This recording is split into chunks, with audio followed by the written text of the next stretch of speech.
దయచేసి సోదరులంతా ప్రదర్శన అక్కడ కూర్చోవాలి. ఈనాటి కార్యక్రమానికి ఈ కార్యక్రమంలో మొట్టమొదటిగా జిల్లా నగరాధ్యక్షులు పల్లి చక్ర గారిని మాట్లాడాల్సిందిగా కోరుతున్నాను.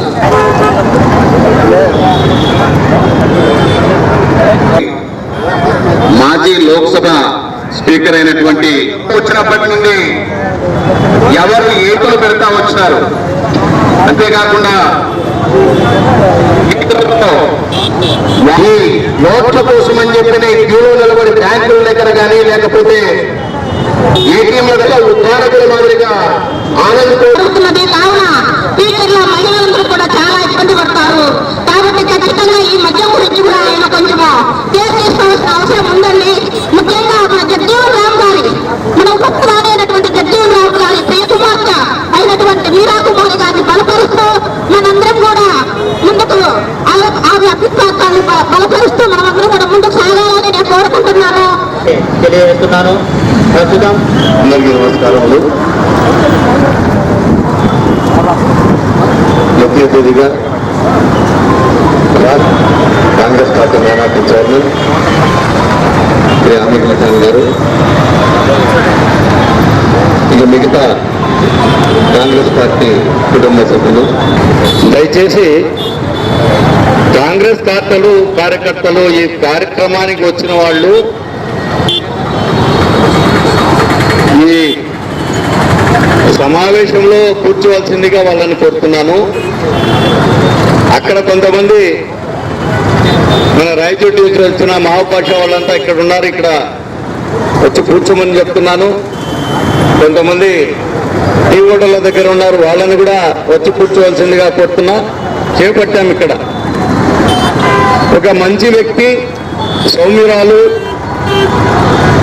భారత మాజీ స్పీకర్, భారత ఉప ప్రధాని కుమార్తె అయిన శ్రీమతి మీరా కుమార్జీని కాంగ్రెస్ పార్టీ ఒక 17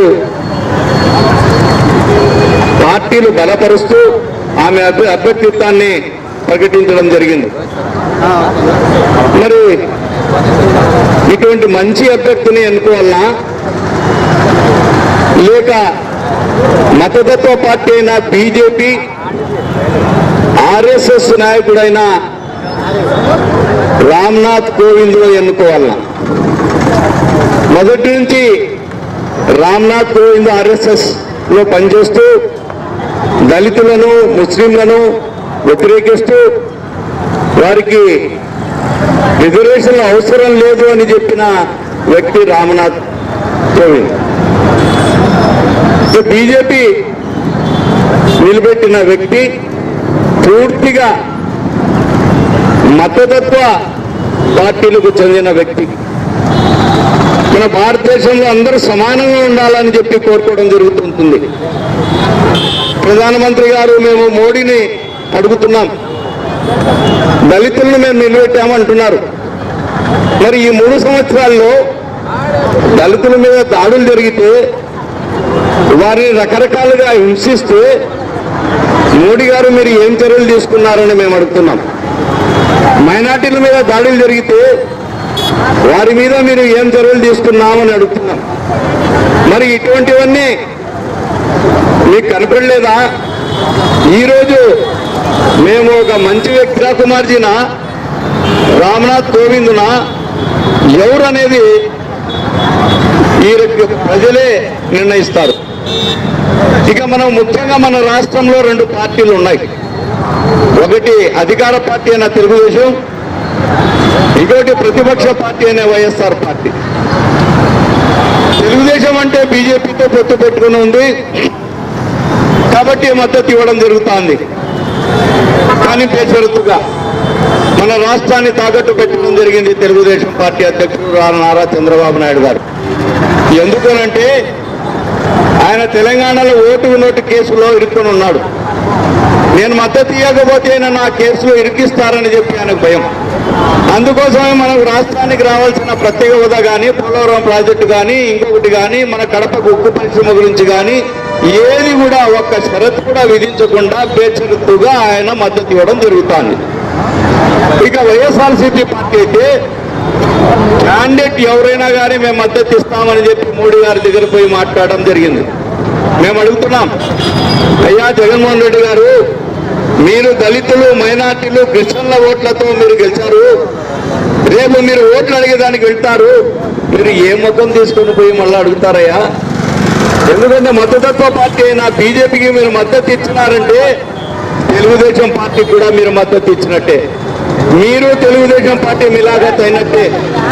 మీరు డ్రామాలు ఆడుతున్నారు. ఈ డ్రామాలు పక్కన పెట్టండి. మీరు ఇప్పటికైనా మీకు సమయం ఉంది. మీరు రేపు జరగబోయే ప్రెసిడెంట్ ఎన్నికల్లో ఆలోచించండి. మేము ఇప్పుడు మద్దతు ఇస్తా ఉండేది దేశం క్షేమం కోసమా, క్షేమం కోసమా? దేశము సంక్షేమం కోసమా కాదా? ఆలోచించండి. మేము అడుగుతున్నాం, అయ్యా మీ నాయకులు ఇట్లా తెలుగుదేశం పార్టీ నాయకులు కానీ, ఈ రకంగా మన వైఎస్ఆర్సీపీ పార్టీ నాయకులు కానీ వాళ్లకు కేసులో భయం ఉండొచ్చు, అందుకు వాళ్ళు మద్దతు ఇచ్చినారు. మేము ఎమ్మెల్యేలను, ఎంపీలను అడుగుతున్నాం, అయ్యా మీరు ఆత్మసాక్షిగా ఆలోచించండి. సెక్యులర్ భావాలు కలిగిన సౌమ్యురాలైన మీరా కుమార్జీ కరెక్టా? మతతత్వ పార్టీ అయిన రామ్నాథ్ కోవింద్ కరెక్టా? ఇది ఆలోచించి ఆత్మానుసారంగా మీ ఆత్మ సాక్షిగా మీరు ఆలోచించి రేపు మీరా కుమార్జీ గారిని ఎన్నుకోతే మన భారతదేశం అభివృద్ధి చెందుతుంది. ఆ భారతదేశం నుండే ప్రజలంతా సంక్షేమంగా సుఖంగా ఉంటారని చెప్పి నేను తెలియజేస్తూ మిమ్మల్ని మరి ఒకసారి వైఎస్ఆర్సీపీ తెలుగుదేశం పార్టీ ఎంపీలను, ఎమ్మెల్యేలను మిమ్మల్ని అందరినీ మరి ఒకసారి నేను కోరుతున్నా, మీరు మీరా కుమార్జీ గారి అభ్యర్థిత్వాన్ని బలపరచండి, గెలిపించండి. ఇదే సందేశము మన ఆంధ్రప్రదేశ్ కాంగ్రెస్ కమిటీ పిలుపు మేరకు Andhra Pradesh Congress minority department chairman అయిన ఈరోజు ఈ సమావేశం మీరా కుమార్జీ గారిని గెలిపించే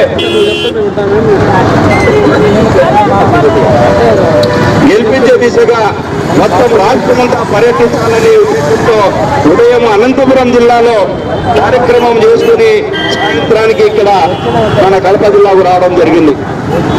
కాబట్టి మేము ఇక్కడ పత్రికల వారికి మరి ఒకసారి వినియోగిస్తున్నాం, అయ్యా జగన్మోహన్ రెడ్డి గారు, మీకు ఏదైనా కేసులు అవి ఉంటే ఉండొచ్చు, మీరు ఆలోచించండి. ఇది తాత్కాలికం. ఇప్పటికే మోడీ ప్రభుత్వం చేసిందేం లేదు. ఇప్పుడు మీరు పెడుతున్న రామ్నాథ్ కోవింద్ పూర్తిగా మతతత్వ పార్టీలైన ఆర్ఎస్ఎస్ సంబంధించిన వాడు కాబట్టి సౌమ్యురాలైన మీరా కుమార్జీ గారిని ఖచ్చితంగా మీరు ఎన్నుకోవాలి. మీ పార్టీ ఎమ్మెల్యేలను, ఎంపీలను కూడా మీరు చెప్పి రేపు మీరా కుమార్జీ అభ్యర్థిని బలపరచాలని చెప్పి నేను మీకు మమ్మల్ని మరి ఒకసారి కోరుకుంటాను. ఇప్పుడు పూర్తిగా తప్పనిసరిగా అయిపోయిందండి.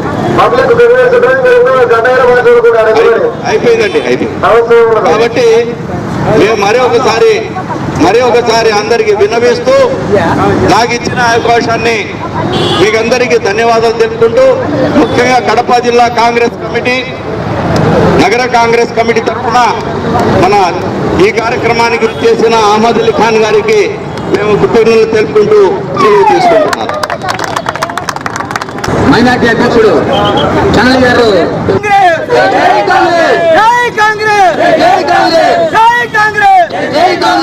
బలపరచండి మీరా కుమార్ గారి అభ్యర్థిత్వాన్ని.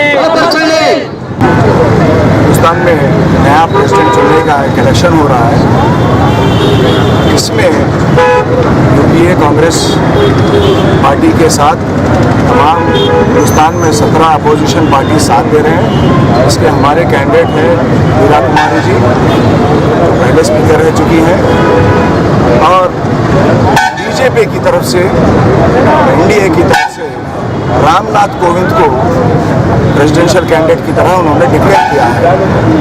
ये वही रामनाथ कोविंद जी है जो रंगनाथ मिश्रा की कमीशन रिपोर्ट जब आई थी, जिसमें उन्होंने कहा था कि 15% रिजर्वेशन माइनॉरिटीज़ को, क्रिश्चियंस को, दलित को देना चाहिए सारे हिंदुस्तान तमाम में. इस रिजर्वेशन में एजुकेशनल बेनिफिट्स, एम्प्लॉयमेंट जनरेट होनी चाहिए, क्योंकि ये कौम काफ़ी पिछड़े हो चुकी है। यही रामनाथ मिश्रा जी ने इसे खारिज करते हुए इन्होंने कहा था कि मुसलमान और क्रिश्चियन, यानी हमारा ईसाई भाई और मुसलमान भाई हिंदुस्तान में एक एलियन की तरह है। ये इनको कोई हक नहीं बनता कि कोई किस्म का रिजर्वेशन मिला। अगर इनके ऊपर कुछ रिजर्वेशन है तो इसे भी खारिज कर देने के लिए उन्होंने बात आगे रखी। हमारा सवाल ये है कि जो आदमी एक सेक्युलर मुल्क में, जहाँ पर हर जात का आदमी रहता है, चाहे वो हिंदू हो, मुसलमान हो, सिख हो, ईसाई हो, सबको लेकर नहीं चल सकता, सिर्फ हिंदुत्व के एजेंडा पे बात करता है या आरएसएस के एजेंडा पे बात करता है, ऐसा आदमी अगर हमारे हिंदुस्तान मुल्क का अगर प्रेसिडेंट बनता है तो आगे चलकर काफ़ी तकलीफ होगी। सबसे ज़्यादा आज आंध्र प्रदेश के लोगों को तकलीफ है, क्योंकि यहाँ के चीफ मिनिस्टर चंद्रबाबू नायडू साहब और opposition leader YS Jaganmohan Reddy साहब बगैर कोई शर्त के बीजेपी के कैंडिडेट को सपोर्ट कर रहे हैं। टीडीपी पार्टी का फिर भी समझ नहीं आता है कि ये लोग एंटी माइनॉरिटी है, एंटी दलित है। 3 साल में आज तक माइनॉरिटी को एक मिनिस्टर नहीं दिया गया, लेकिन जगनमोहन रेड्डी साहब का हमें समझ में नहीं। खुद को सेक्युलर कहते हैं, उनको माइनॉरिटी का वोट चाहिए, दलित का वोट चाहिए, क्रिश्चियन का वोट चाहिए, और जाकर मदद करते हैं आरएसएस की। तो इस तरह सिर्फ अपने साथी केसेस बचाने के लिए, चाहे वो ईडी केस हो या वो वोट फॉर नोट का केस हो, अपने केसेस बचाने के लिए ये दोनों लीडर अपनी पार्टीज को और आंध्र प्रदेश की तमाम अवाम को जो है मोदी हुकूमत के सामने सर झुकाने के लिए मजबूर कर देते हैं और सरेंडर कर देते हैं। इसकी मजम्मत करते हैं हम कांग्रेस पार्टी से। माइनॉरिटी डिपार्टमेंट इस प्रोग्राम को सारे स्टेट में लेकर जाता है और हम पूरा अवेयरनेस करेंगे प्रोग्राम, और इनकी असलियत को, जगनमोहन रेड्डी साहब और चंद्रबाबू नायडू साहब की असलियत को हम जो है आवाम तक पहुँचाएंगे।